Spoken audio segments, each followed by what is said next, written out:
오늘 새로운 얼굴들 많이 계시네요.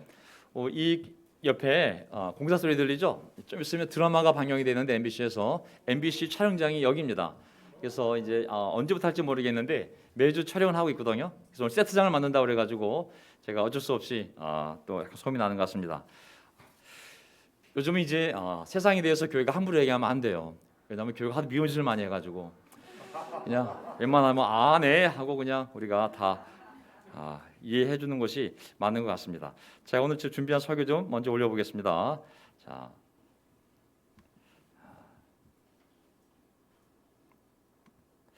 네. 환영해서 우리 많은 분들을 다 환영해 주었기 때문에 저는 그냥 바로 설교로 들어가면 좋을 것 같습니다. 지난 한 2주에 걸쳐서 설교 주제를 빛나는 인생으로 나누었습니다. 왜냐하면 너무 코로나 때문에 마음도 어둡고 사업도 어둡고 직장도 어렵고 또 아이들 모든 것이 밝은 것 같지 않아서 우리가 마음의 눈이 어두워지지 않도록 우리 안에 빛이 어두워지지 않도록 주위의 영적인 친구들 또 영적인 교제 하나님의 말씀 이런 것들로 우리의 삶을 밝게 만들어야 한다는 그러한 취지로 말씀을 나누었고요. 오늘 세 번째 시간 같은 시리즈인데요.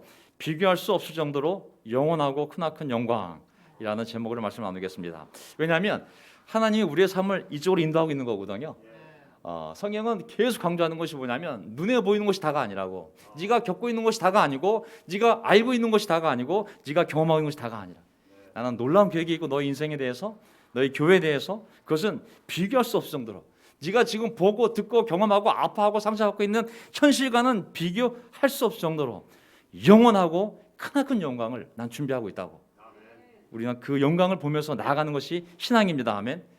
눈에 보이는 사람들 상황에 압도되는 것이 신앙이 아니라 바로 지금 눈에 보이지 않지만 하나님이 준비해 놓은 이 보이지 않지만 곧 있을 지금과 비교할 수 없을 정도로 지금의 고난과 비교할 수 없을 정도로 영원하고 크나큰 영광을 보며 나아가는 것이 우리의 신앙이 되는 것이죠. 자, 오늘 주제 빛나는 인생 세 번째 시간입니다. 자, 요점 모든 인생의 무게에 대하여 첫 번째 포인트 우리 삶 자체에 무게가 있습니다. 두 번째 내 삶의 짐들에 대하여 각 사람은 자기가 져야 될 삶의 짐들이 있습니다.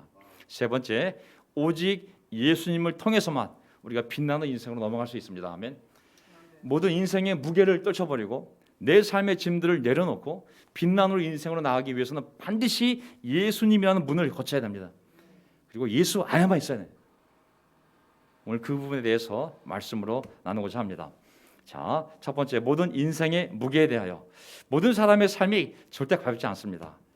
우리 집안 문제만이 아니고요, 내 문제만이 아니라 삶 자체가 결코 가벼운 것이 아닙니다. 히브리 단어 중에 아주 중요한 단어가 있거든요. 이 카바드라는 단어가 있습니다. 뜻이 정반대의 뜻이 두 개가 있는데 뒤에 것은 나중에 설명드리고 먼저 것 설명드리면 무겁다, 힘겹다, 짐이 되다라는 이 카바드라는 동사가 있습니다. 동사. 창세기를 보게 되면 하나님과의 교제에서 쫓겨난 첫사람 아담과 그의 아내 하와의 삶을 보게 되면 앞으로 살게 될 모든 인간의 삶이 인생의 운명이 그 무게감이 어떠할지를 우리가 미리 짐작하게 됩니다. 자, 이제 창세기를 가서 모든 사람의 삶이 결국 가볍지 않다는 것을 우리가 한번 보겠습니다. 창세기 3장 17절. 자, 아담과 하와가 죄를 짓고 이제 모든 것이 드러났을 때 하나님께서 인간에게 하신 말씀을 보세요. 남자에게는 이렇게 말씀하셨다. 네가 아내의 말을 듣고서 내가 너에게 먹지 말라고 한 그 나무의 열매를 먹었으니 이제 땅이 너 때문에 저주를 받을 것이다. 너는 죽는 날까지 수고를 하여야만 땅에서 나는 것을 먹을 수 있을 것이다. 얼마나 마음이 무거워집니까? 야, 사람의 운명에 대해서 이제 앞으로 너와 너의 자손들은 이렇게 살아야 되느니라. 너무 마음이 무겁지 않습니까? 그것도 죽는 날까지 수고를 하여야만 네가 살 수 있을 거라고. 야, 아담의 후손으로서 우리의 인생이 결코 쉬운 인생이 아니구나라는 것을 깨닫게 해줍니다. 18절 더 나아가서 땅은 너에게 가시덤불과 엉겅퀴를 낼 것이다. 너는 들에서 자라는 푸성귀를 먹을 것이다. 이야, 하나님과 놀라운 관계 속에서 그렇게 쉽게 먹고 마시고 누리던 그 삶에서 그냥 온갖 종류의 과일을 따먹기만 하면 됐는데 이제는 땅을 가는데 그 땅이 가시덤불과 엉겅퀴를 내서 정말 내가 뿌려도 그것이 갈아서 맞고 정말 힘들게 사는 인생이 될 거라는 이 구절을 보게 되면 사람의 삶이라는 것이 정말 하나님을 떠나서 얼마나 이것이 결코 가볍지 않은 것인지를 깨닫게 해주거든요. 옛날 얘기가 아니라 제가 살아온 삶, 또 우리 진이가 살아갈 삶을 보게 되면 먹고 살기 위해 어릴 때부터 학교에 가서 영어를 배우지 않습니까? 남의 나라를 왜 4살 때부터 배워야 되겠습니까? 한국말도 제대로 못하는데 참 중학교, 고등학교 죽으라 공부해서 대학을 가도 직장이 없어요. 직장이 지금 대학 졸업생의 거의 50% 이상이 직장을 못 구하고 있어요. 스펙 쌓으러 미국 어학연수까지 갔다 와도 직장이 없어요. 회사 들어가려면 면접 받아야 되는데 그 경쟁자들 뚫으려면 여성들은 스펙만 있으면 안 되는 것이 아니라 줄도 잘 서야 돼요. 라인을 잘 서야 돼요. 그 라인이 얼굴은 V 라인, 몸에는 S 라인도 있어요. 이게 보통 힘든 게 아니에요. 이게 이야 들어가도 그 안에서 경쟁과 또 잘못된 상사 하나 만나면 공황장애 걸립니다. 진짜 세상이 보통 어려운 게 아닙니다. 삶의 무게가 장난이 아닙니다. 어릴 때부터 시작해서 우리 삶의 무게가 정말 장난이 아닙니다. 저는 한 사진을 보면서 물론 다 이렇게 살지는 않죠. 하지만 하나님을 떠난 인간, 좀 하나님을 벗어나서 스스로의 힘으로 그 저주받은 땅을 일구며 그 엉겅퀴와 푸성기를 내는 땅을 갈구며 땀을 흘리며 죽을 때까지 살아가는 인생이 결코 쉬운 삶이 아니구나라는 것을 깨닫게 됩니다. 그 다가 아니죠. 창세기 3장 19절 너는 흙에서 나왔으니 흙으로 돌아갈 것이다. 그때까지 너는 얼굴에 땀을 흘려야 나라를 먹을 수 있을 것이다. 너는 흙이니 흙으로 돌아갈 것이다. 이야, 결론은 죽음이에요. 또 그 힘든 삶의 최종 결론이 흙으로 돌아가는 것이거든요. 아담이 처음에 죄를 짓고 그 두려움과 자책감의 압박 속에서 그 무게감에서 하나님께 도망가서 숨었잖아요. 그 정도는 시간의 시작에 불과한 것이었습니다. 그 이후에 그가 살아있는 날 동안 먹고 살 문제를 걱정해야 됩니다. 그가 살아있는 날 동안 내내 죽음이라는 압박감 속에서 살아가야 되는 거거든요. 확정된 죽음. 살아있는 날 동안 내내 그 압박감이 모든 사람의 마음속에 어둠으로 자리 잡게 되는 것이죠. 부모님의 죽음을 항상 염려하며 어떤 사람들은 상조회사에 가입도 하지 않습니까? 좀 지나면 부모님의 죽음의 장례식이 아니라 내 장례식을 위해서 내가 상조사에 가입해야 될 시간도 올 수가 있는 것이죠. 고린도후서 5장 4절 사도 바울은 뭐라고 말씀하고 있습니까? 우리는 이 장막에서 이 육체에서 살면서 무거운 짐에 눌려서 탄식하고 있습니다. 우와! 성경은 사람의 삶에 대해서 본질적으로 보게 되면 이 장막, 육신, 텐트 안에 살면서 무거운 짐에 눌려서 탄식하고 있습니다. 그 무거운 짐에 눌려 탄식하는 이유는 우리에게 확정되어진 죽음이 있기 때문이죠. 육신을 갖고 사는 것을 무거운 짐에 짓눌려 탄식하는 상태로 설명을 하고 있습니다. 사실 죽음을 생각하면 마음이 밝아집니까? 무거워집니까? 저는 무거워지고 어두워집니다. 갑자기 몸이 아파지면 마음이 가벼워집니까? 무거워집니까? 무거워집니다. 혹시 집 대출금, 원리금 상환 까마득한데 이자 올라간다는 소식 들리면 마음이 가벼워집니까? 무거워집니까? 무거워집니다. 회사에서 은퇴하게 나오면 마음이 엄청 무거워집니다. 교회 목사들 은퇴하게 나와도 제 마음이 무거워집니다. 자식들 미래까지 생각하면 마음이 더 무거워지죠. 우리는 이 장막을 벗어버리기를 바라는 것이 아니라 그 위에 덧입기를 바랍니다. 그리하여 죽을 것이 생명에게 삼켜지게 하려는 것입니다. 자, 결국은 하나님에 의해서 이 육신을 벗어버리는 것이 끝이 아니라 덧입는 거라고. 이 죽음의 이 장막을 벗는 순간 하나님이 새로운 천국의 몸으로 영원한 생명으로 우리를 덧입게 한다고 생각했을 때만이 우리가 이 죽음을 극복할 수 있지.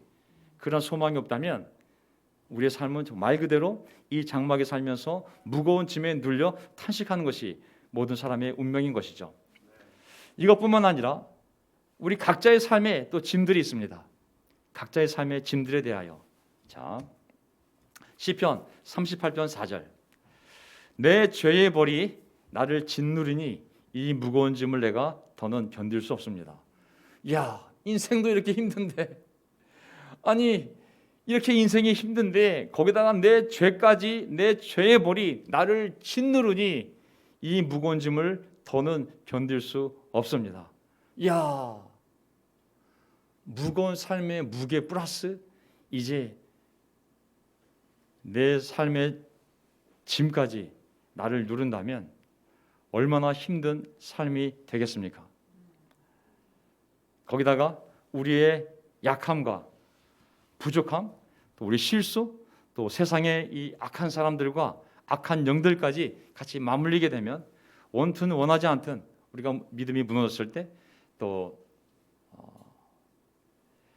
많은 이 삶의 죄악들이 우리 삶에 저질러지고 그것을 해결하지 못했을 때 그 한 영혼이 견뎌야 할 그 무게감과 그 중압감과 악각감은 이거는 우리의 정신이 온전히 감당할 수 있는 수준이 아닌 것이죠.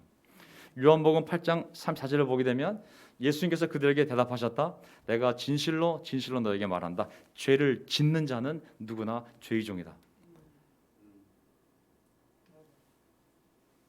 우리 사람의 삶이 얼마나 무게감과 압박감 속에 살아가는지를 알게 된 것이죠. 그러하기 때문에 하나님께서 뭐라고 말씀하셨습니까? 그 아들을 통하여 마태복음 11장 28절 수고하며 무거운 짐을 진 사람은 모두 내게로 오너라. 아멘. 아멘. 수고하고 무거운 짐을 진 사람은 모두 내게로 오너라. 내가 너희를 쉬게 하겠다. 아멘. 예수님이 땅에 오셨을 때 사람들의 삶에서 그들이 감당할 수 없는 무거운 짐과 힘든 수고를 보고 계셨죠. 그들의 죄에서 오는 무게뿐만 아니라 그들이 하나님의 보호를 받지 못하며 살아가는 이 어두운 삶 속에서의 무거운 삶의 짐들을 플러스 위선적인 종교 지도자들이 그들의 어깨 위에, 그들의 영혼 위에 얹어놓은 많은 종교적인 짐들을 보신 것이죠. 누가 그 고통의 짐을, 그 고난의 짐을, 인생 자체에 그 풀 수 없는 그 무게감을 내려놓게 할 수 있을까요? 그것은 오직 하나님만이, 그분의 아들 예수 그리스도만이 그렇게 하실 수 있는 자격과 능력이 있는 분이셨습니다. 그러하기 때문에 예수님이 자기 백성들이 나타나셨을 때 사람들이 구름대같이 몰려들었습니다. 모두 삶에 지친, 삶의 그 무게감 속에서 무너진, 그리고 그 짐들이 너무 무거운 자들은 그 소식을 듣고 사방에서 몰려들어 그들의 힘으로, 그들의 재력으로, 그들의 노력으로 도저히 감당할 수 없었던 그 삶의 짐들을 해결하고 내려놓고 그 무게를 내려놓고자 예수님께로 다 달려나왔음을 알 수 있습니다. 마태복음 8장 16절 날이 저물었을 때에 마을 사람들이 귀신 들린 사람을 많이 예수께로 데리고 왔다. 예수께서는 말씀으로 귀신을 쫓아내시고 또 병자를 모두 고쳐주셨다. 아멘. 저는 예수님께 나와서 예수님이 못 고친 사람이 없었음을 주목하게 됩니다. 온갖 종류의 한 명이 들어갔던 100명이 들어갔던 군대 귀신이 들어갔던 예수님은 모든 사람을 고쳐주셨습니다. 아멘. 마태복음 14장 36, 35절 그곳 사람들이 예수를 알아보고 주위에 온 지방으로 사람을 보내어 병자를 모두 그에게 데려왔다. 그들은 예수께 그의 옷슬만에라도 손을 대게 해달라고 간청하였다. 그리고 손을 댄 사람은 모두 나았다. 아멘. 야, 모두 나았다. 모두 데려왔고 모두 나았다. 예수님의 믿음을 가진 사람들. 15장 30절 많은 무리가 걷지 못하는 사람, 지체를 잃은 사람, 눈먼 사람, 말 못하는 사람, 그 밖에 아픈 사람을 많이 데리고 예수께로 다가와서 그 발 앞에 놓았다. 그러자 예수께서는 그들을 고쳐주셨다. 아멘. 성경에 보면 재미있는 표현이지만 목 고치셨다는 표현이 없어요. 어떤 환자를 데려왔는데 너무 상황이 심각해. 그래서 예수님이 야, 이거는 미안하다. 내가 하나님의 아들이지만 요거는 내 능력 밖이다. 네가 직접 하나님께 아뢰봐라. 라는 사건이 없어요. 뭐 새벽에 오든 밤에 오든 뭐 바다 가운데 오든 어디에 오든지 간에 예수님이 야, 미안하다. 영원 마감이다. 오늘 내가 마지막 한 잔 다 받았거든. 하나님의 이 정말 어떤 종류의 사람이 오든 어떤 병이 오든 어떤 문제가 오든 어떤 짐 어떤 무게감이 되었든 언제 오든지 간에 모두 다 고쳐주셨다라고 말씀하고 계시거든요. 예. 야, 여기 보면 누가복음 8장 43절. 우리 애기가 그렇구나. 아유야, 내가 소리를 지르면 안 되는데 죄송합니다.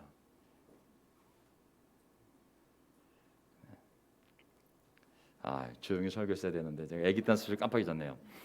누가복음 8장 43절. 무리 가운데 12해 동안 혈루증으로 앓는 여자가 있었는데 12년 동안 피를 흘리던 여자가 있었는데 모든 의사에게 재산을 모두 다 탕진했지만 아무도 이 여자를 고쳐주지 못하였다. 아무도. 하지만 예수님은 이 여인을 고쳐주지 않았습니까? 오직 하나님만이 우리 삶의 무게를, 우리 삶의 그 짐을 내리게 하실 수 있는 유일한 분임을 잘 믿습니다.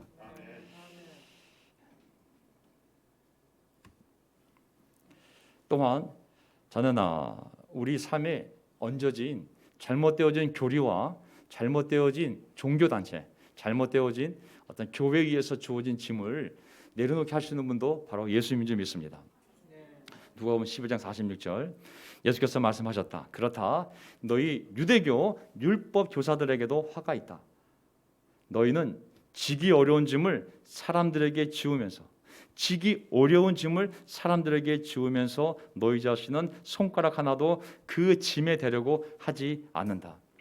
그 당시 예수님이 자기 백성들이 오셨을 때 이미 그 유대교가 하나님의 말씀에서 그 위선과 형식으로 벗어나면서 많은 잘못된 전통을, 잘못된 위선에서 사람들에게 자유와 위로와 평화를 준 것이 아니라 많은 짐과 그리고 고통을 가뜩이나 힘든 삶 위에 더 얹어준 것이죠. 참된 진리는 짐을 내려놓게 하고 고통을 가볍게 하지만 거짓된 종교는 오히려 그 영혼과 마음에 짐을 올려놓고 삶의 고통을 더 얹어주죠.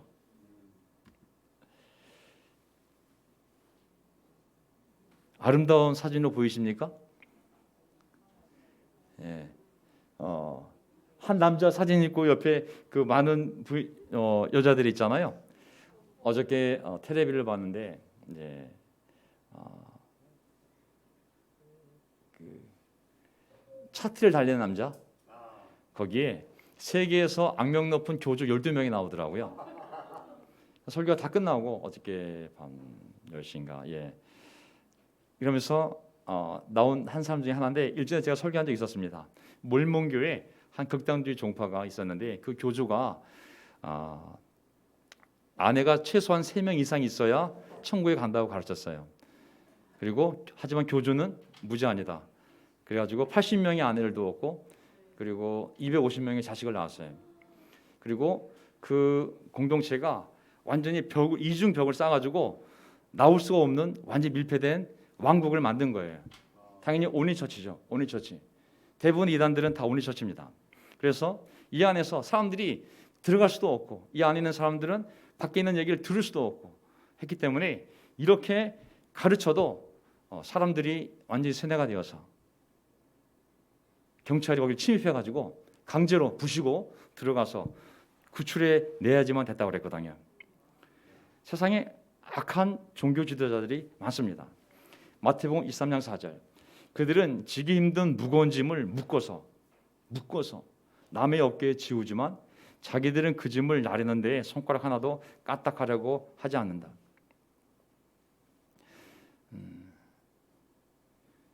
자기도 지기 힘든 무거운 짐들을 묶어서 자기 어깨가 아니라 남의 어깨에 지우지만 자기들은 그 짐을 나르는 데에 손가락 하나도 까딱하려고 하지 않는다.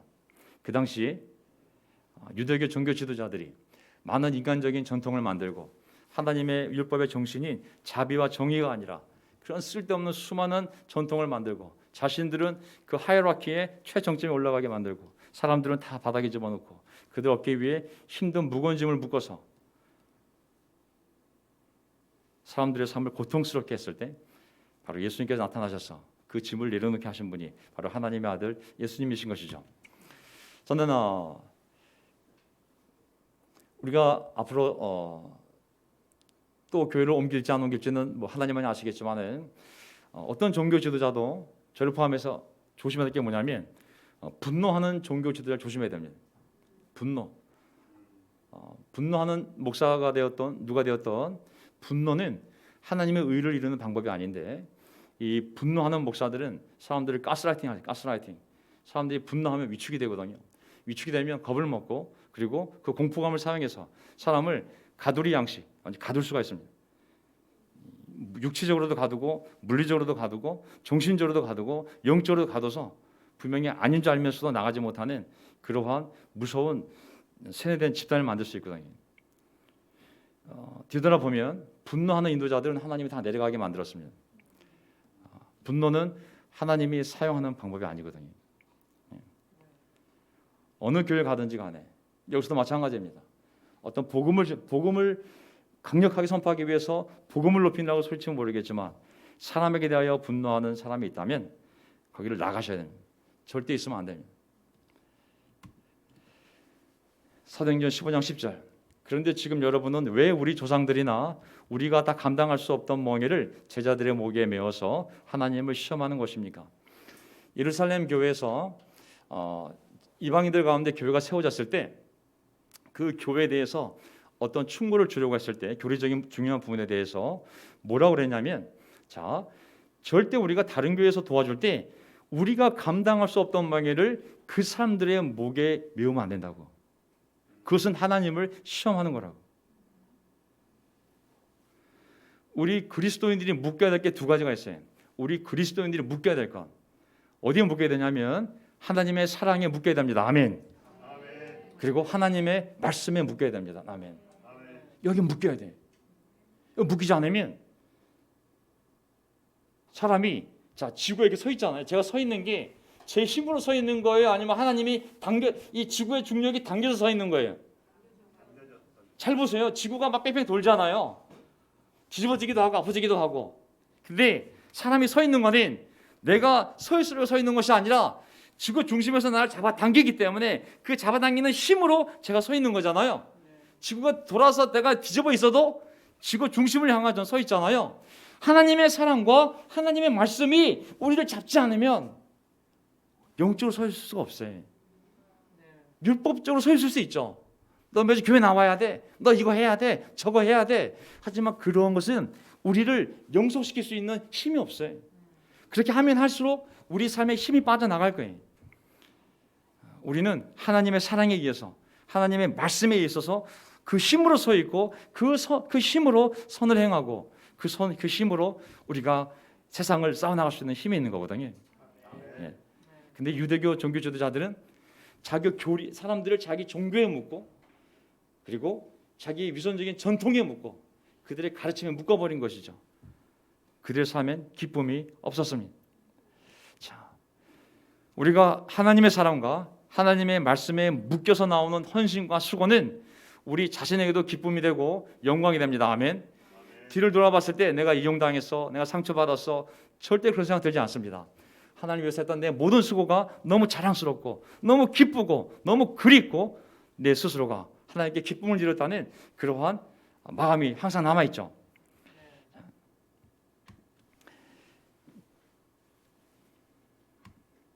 자,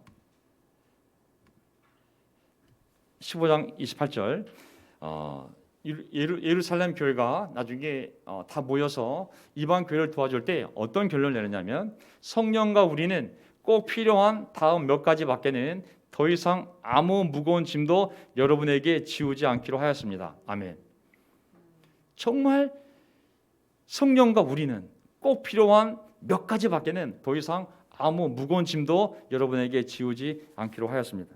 그래서 저는 성경을 보면서 우리의 신앙이 자유롭고 우리의 신앙이 정말 자발적이고 스스로의 마음에서 나오는 삶이 되려면 인간적인 전통이나 인간적 관계에 묶이거나 매이지 말고, 그렇게 되면 그런 데서 오는 수고는 율법적이 되고 형식적이 될 수 있고 위선적이 될 수 있습니다.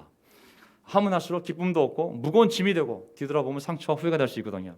하지만 영적 헌신은 오직 하나님에 대한 사랑 그리고 말씀에 대한 확신에서 나의 자유로운 의지에서 나와야 되는 거거든요. 그런 헌신은 정말 하나님에 대한 사랑에서, 사람들에 대한 사랑에서 나오는 것이거든요. 내 자발적인 의지에서 나오는 거거든요. 하면 할수록, 그런 헌신과 수고는 하면 할수록 내가 행복해짐을 느낄 수가 있어요. 그리고 영광스러운 추억으로 내 삶에 남아 있습니다. 하지만 하기 싫은데, 정말 마음이 없는데, 두려움 속에서 억지로 수동적으로 했던 모든 수고와 헌신은 뒤돌아보면 그것이 아름다운 추억이 아니라 상처와 그리고 후회가 될 수 있습니다. 세 번째, 오직 예수님을 통해 빛나는 인생으로. 자, 오직 예수님을 통해 빛나는 인생으로. 어떻게 우리의 짐을 내려놓고 예수님의 멍에를 맬 것인가? 첫 번째가 그 출발점이 뭐냐면, 우리 인생이 빛나는 삶이 살게 되기 위해서는 반드시 예수님을 통해야 되는데, 예수님을 통해 우리가 제일 먼저 할 일이 뭐냐면 우리의 죄의 문제를 해결하는 것입니다. 이사야서 53장 5절 6절. 그러나 그가 찔린 것은 우리의 악행 때문이고 그가 으스러진 것은 우리의 죄악 때문이다. 우리의 평화를 위하여 그가 징벌을 받았고 그의 상처로 우리는 나았다. 잘 보세요. 우리 삶의 모든 죄의 문제를 해결하는 것은 방법이 하나밖에 없습니다. 그것은 예수님의 십자가에 의해서 예수님이 내 죄값을 치르는 것 외에는 내 삶의 그 짐을 내려놓을 수 있는 방법이 없습니다. 우리는 모두 양떼처럼 길을 잃고 저마다 제 길을 따라갔지만 주님께서는 우리 모두의 죄악이 그에게, 내 모든 죄악이 그의 아들 예수께 떨어지게 하셨다. 오직 예수님만이 내 죄악의 짐을 지신 것 외에는 내가 그 짐을 내려놓을 방법이 없습니다. 그래서 우리는 반드시 예수님께로 나아가, 오늘 찬송가 가사처럼 주 예수께 나아가 우리의 삶의 죄악을 고백하고 그 짐을 내려놓아야지만 우리 삶이 빛 가운데서 나아갈 수가 있는 것이죠. 자, 요한복음 8장, 예수께서 그들에게 대답하셨다. 내가 진실로 진실로 너에게 말한다. 죄를 짓는 사람은 누구나 죄의 종이다. 죄를 짓는 사람은 누구나 죄의 종이다. 그러므로 아들이 너희를 자유롭게 하면 너희는 정녕 자유롭게 될 것이다. 아멘. 이 무거운 이 짐을 지고, 죄의 짐을 지고 우리가 절대 자유로울 수 없습니다. 오직 하나님의 아들만이 우리를 그 짐으로부터 자유롭게 만들 수 있는 유일한 분임을 믿습니다. 아멘. 어떤 종교도, 이슬람교니 불교니 유교니 힌두교니 이 어떤 종교도 우리의 삶의 짐을, 이 죄의 짐을 내려놓을 수가 없죠. 오직 십자가 달리신 하나님의 아들 예수 그리스도만이 그의 죽음을 통하여, 그의 매맞음을 통하여, 그의 상처를 통하여 우리의 짐을 내려놓게 하실 수 있습니다. 아멘. 그때만이 우리가 자유로워질 수 있어요. 그 죄로부터, 죄책감으로부터 완전히 자유로워질 수 있습니다. 그 다음에 어떻게 해야 될까요? 8장 31절, 예수께서 당신을 믿는 유다인들에게 말씀하셨다. 너희가 내 말 안에 머무르면, 내 말 안에 머무르면 참으로 나의 제자가 된다. 그러면 너희가 진리를 깨닫게 될 것이다. 그리고 진리가 너희를 자유롭게 할 것이다. 아멘. 우리 안에 진리가 있어야 됩니다. 아멘. 매일매일 따라 살 수 있는 진리가 있어야 됩니다. 죄로부터 자유로워지고 우리에게 참된 영혼의 자유가 주어졌다 할지라도 그 영혼이 내가 진리라고 믿는 그 어떤 진리가 있어야지만 우리의 삶이 그 진리에 의해서 자유로워질 수 있는 것이죠. 내가 따라 살 수 있는 진리가 분명히 내 삶 안에 있어야지만 내가 그 진리 위에 서 있을 때 내가 자유로워질 수 있는 거거든요. 우리 모두 그 진리 위에 서 있는지 믿습니다. 아멘. 마태복음 11장 29절, 다시 아까 그 예수님의 말씀, 나는 마음이 온유하고 겸손하니 내 멍에를 메고 나한테 배워라. 계속 배워가야 돼. 그 진리를. 그리하면 너희는 마음의 쉼을 얻을 것이다. 내 멍에는 편하고 내 짐은 가볍다. 여기서 light and easy 있잖아요. 그 말 그대로 light and easy인 거거든요. 가볍다고. 수고하고 짐진 자들아, 네 삶이 얼마나 무겁니? 네 삶의 짐이 얼마나 무겁니? 어떤 것은 너의 잘못일 수도 있고 너의 죄일 수도 있고, 어떤 것은 너의 부모님의 죄일 수도 있고 주변 사람의 죄일 수도 있고 사회 시스템일 수도 있고, 아니면 네가 태어났을 때부터 처해진 환경일 수도 있고, 아니면 네가 물려받은 DNA의 천성적인 짐일 수도 있을지 모르겠지만, 나는 그 짐을 내려놓게 할 수 있다고. 나한테 오라고. 내가 가볍게 그 짐을 가볍게 만들 수 있다. 내 멍에를 메고 나랑 함께 내게서 배우라고. 그 진리를 배워라.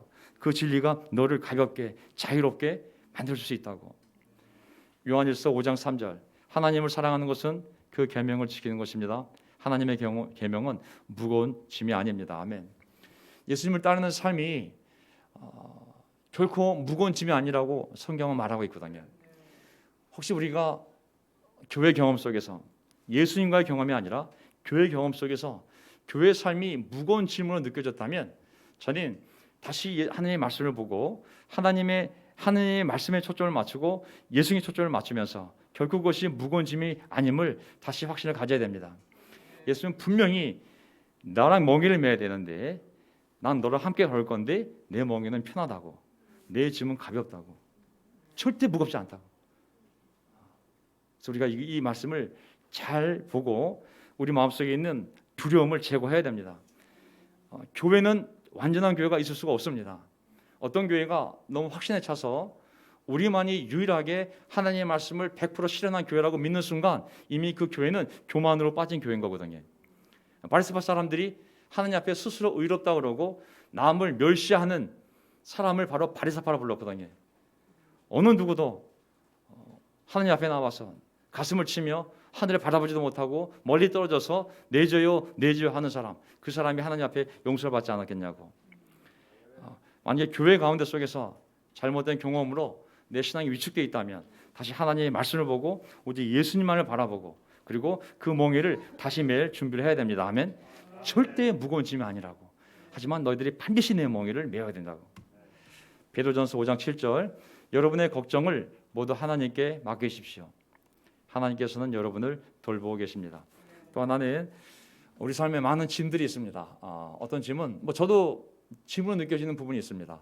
사람으로서 인간의 도리일 수도 있고, 가장으로서의 역할일 수도 있고, 남편으로서, 아버지로서, 아니면 한 사회 한 구성원으로서 마땅히 제가 져야 될 짐인지 모르겠지만, 어쨌든 우리 삶에 많은 이 걱정을 하나님께 맡기는 훈련을 해야 됩니다. 하나님께서는 여러분을 돌보고 계십니다. 우리가 예수를 믿어도 이제 문제가 다 해결됐어, 난 집이 하나도 없어, 난 인생의 무게감이 하나도 없어, 난 너무 자유로워, 너무 가벼워 라는 분은 한 분도 없습니다. 약한 세상에 사는 동안 이 장막 안에 사는 삶을 탄식하는 삶이라고 말씀하지 않았습니까? 그때 벌어지는 모든 걱정을 우리가 하나님께 맡기는 훈련을 해야 됩니다. 아멘. 이것이 하나님의 자녀로서의 특권인 줄 믿습니다. 아멘. 하나님의 자녀이기 때문에 하나님께 이 짐을 맡길 수 있는 거거든요. 맡긴다는 것은 뭐냐면 내려놓는 거, 내 짐을 내려놓는 거잖아요. 하나님께서 내 삶에 개입하셔서 이 삶에, 비록 하나님의 자녀이지만 이 세상에 살면서 내가 자식으로서 져야 될 짐들, 또 남편으로서, 아버지로서 내가 져야 될 짐들, 이런 것들이 어느 순간 우리가 감당할 수 없는 상황이 오거든요. 계속 예수님께 내려놓아야 우리가 살아갈 수 있습니다. 이 사진 보세요. 저는 보이시죠? 시소 게임 아세요? 시소 게임. 한쪽이 무거우면 한쪽이 올라가지 않습니까? 무거운 쪽이 내려가고 가벼운 쪽이 올라가게 되어 있습니다. 제가 카바드, 히브리 단어로 무겁다, 짐이 되다, 무겁다. 자, 우리 인생에 있어서 하나님의 우리의 시소를 생각한다면, 하나님이 한쪽으로 우리 삶에 들어오셔서 앉으시면 우리가 가벼워질 수 있습니다. 아멘. 어떤 문제도 하나님보다 무거운 문제가 없습니다. 내가 앉았더니 하나님 위로 올라가. 내가 너무 무거워. 내 슬픔이 너무 커.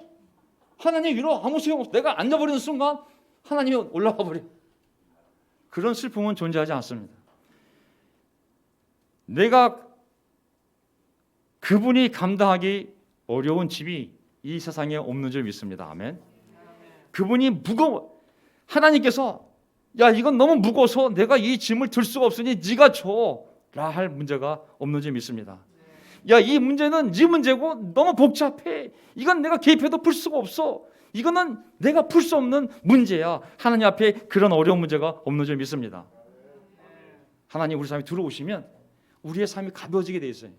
만약에 가볍지 않다면, 우리가 가볍지 않다면 내 문제가, 내 고통이, 내 슬픔이, 내 상황이 너무 무거워서 오히려 하나님이 가볍게 느껴진다면 그것은 우리가 하나님을 믿지 않거나 신뢰하지 않거나 아니면 맡기지 않는 것이겠죠.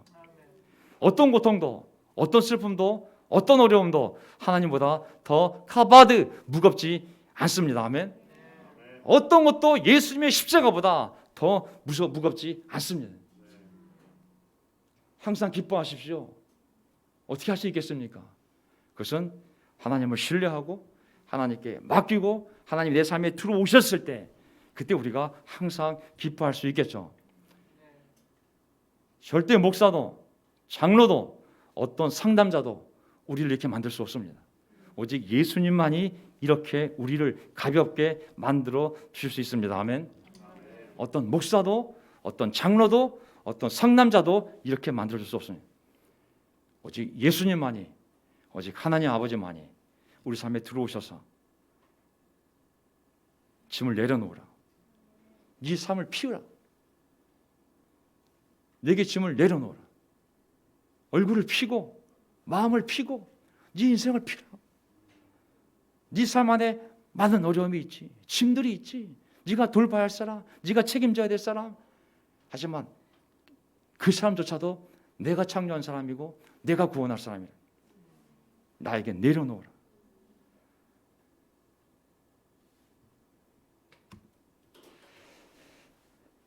갈라디아서 6장 2절, 여러분은 서로 남의 짐을 져주십시오.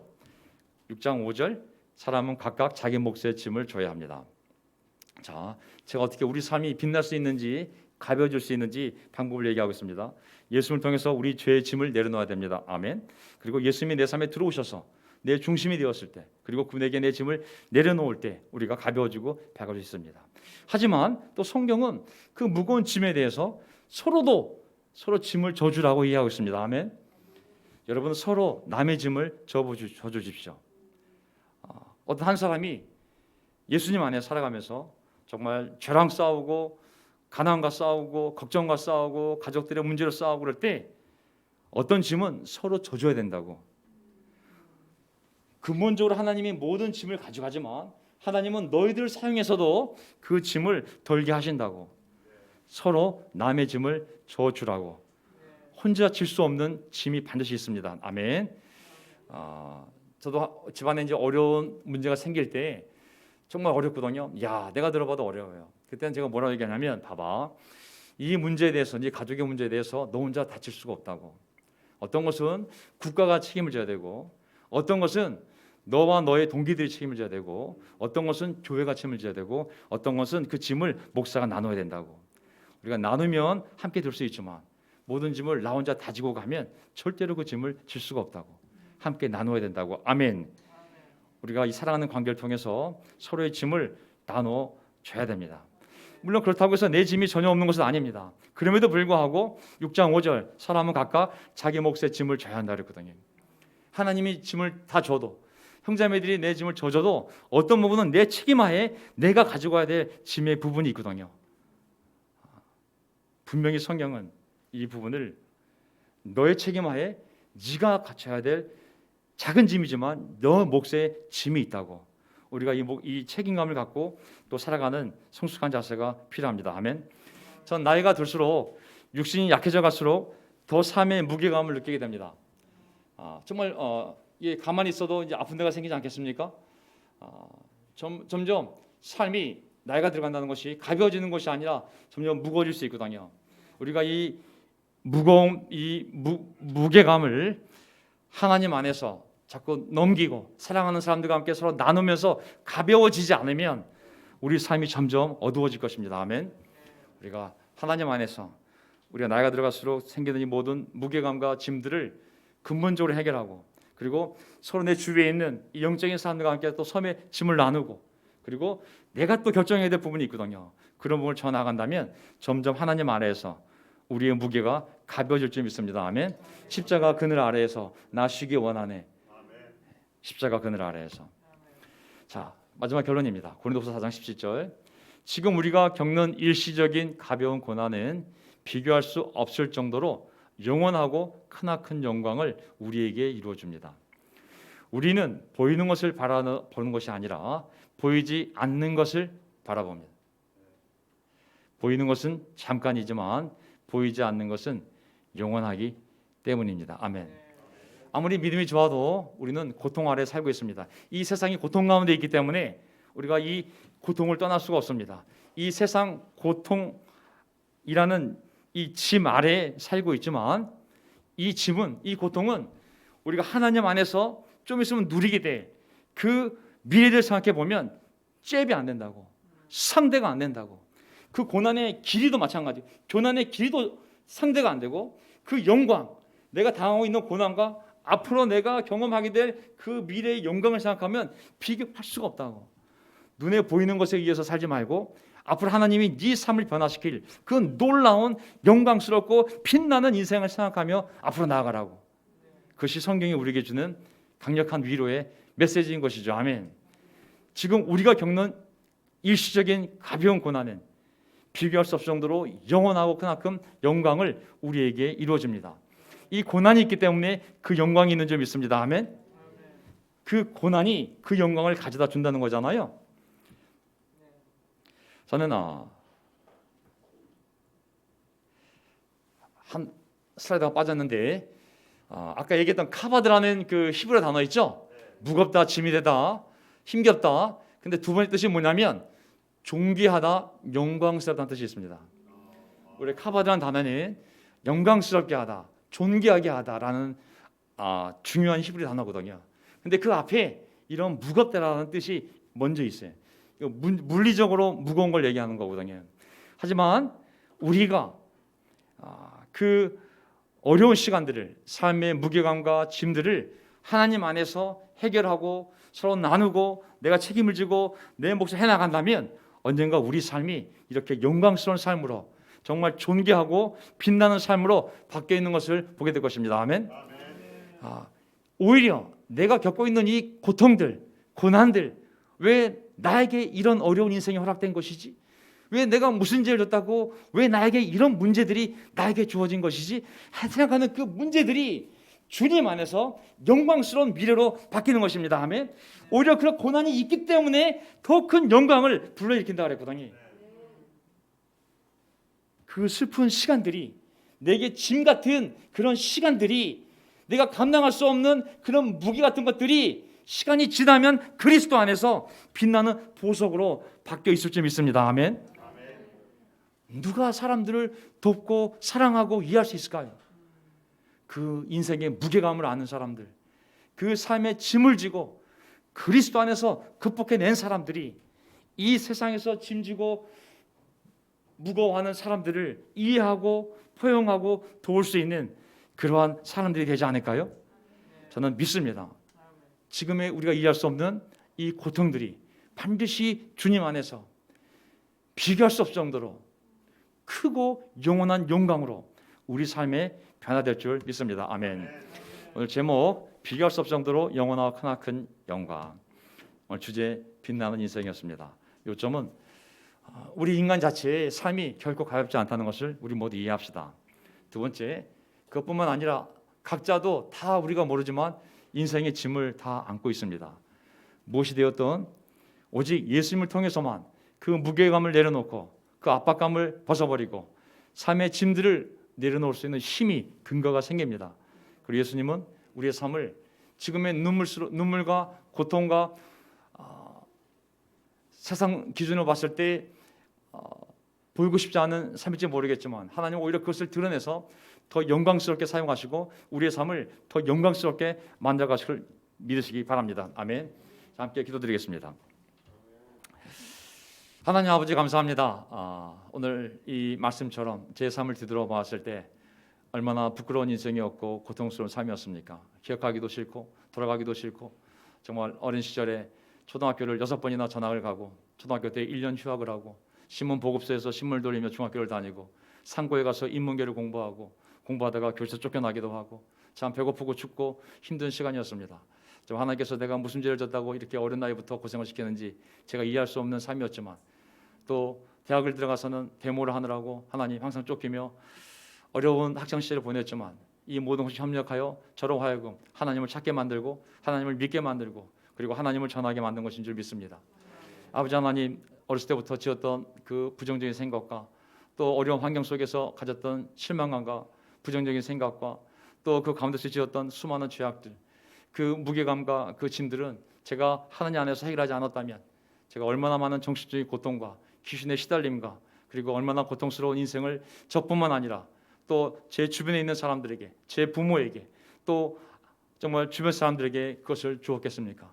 하나님께서 이 모든 짐을 내려주시고 풀어주시고 제 삶을 빛 가운데로 인도해 주셔서 이 빛 가운데서 사람들을 만나 제 삶을 빛 가운데서 인도해 주시고 이 빛을 전하며 빛 안에서 사랑하며 살 수 있는 이 기회를 주셨기에 하나님 감사를 드립니다. 아버지 하나님, 모든 것이 가능했던 것은 바로 예수님의 이 땅에 오심이요, 예수님의 죽으심이요, 예수님의 부활이요, 예수님의 사랑이요, 예수님의 십자가요, 예수님이 우리와 함께 하셨기 때문에 가능한 이름을 고백합니다. 제 삶에서 죽었다가 살아날 수 있었던 유일한 길은 바로 예수님의 죽음과 부활임을 고백합니다. 아버지 하나님, 우리가 과거에 이 교회에서 어떤 걸 경험했던지 간에 그것이 영광스러운 미래로 주님께서 옮겨가실 줄 믿습니다. 우리가 겪었던 그 슬픈 일들, 정말 우리에게 상처가 되었고 우리에게 정말 하나님에 대한 믿음이 아니라 오히려 그 믿음을 무너지게 할 수 있는 안 좋은 경험조차도 주님께서는 그 경험을 통하여 우리를 더 종교적인 사람들을 이해하고 사랑하고 그들에게 더 복음을 전할 수 있는 용기로 변화시켜 주시는 줄 믿습니다. 주님 안에서 버릴 것이 아무것도 없습니다. 주님 안에서 버릴 것이 아무것도 없습니다. 우리의 고통조차도 하나님께서는 그 고통을 통하여 보석 같은 삶의 경험으로, 보석 같은 마음으로 우리 삶의 모든 영역의 것들을 변화시켜 주시고 사용해 가실 줄 믿습니다. 이 교회가 과거의 슬픔과 상처에서 벗어나게 하시고 또 우리 각자가 우리 과거에 지났던 일들에서 다 벗어나게 해주셔서 하나님께서 준비해 놓으신 정말 그것이 1년 뒤에 있을지 2년 뒤에 있을지 10년 뒤에 있을지 아니면 죽어서 영원한 천국에서 만날지 모르겠지만 지금과 비교할 수 없는, 지금의 고난과 비교할 수 없는 영원하고 크나큰 영광스러운 삶으로 우리의 삶을 인도하고 있음을 저희가 믿게 도와주셔서 우리가 하루를 살더라도 믿음 안에서 복음을 전하며 구원을 전하며 그런 당당함으로 빛 가운데 살아갈 수 있도록 저희에게 복을 내려 주시옵소서. 우리의 주님이신 예수 그리스도의 이름으로 기도합나이다. 아멘.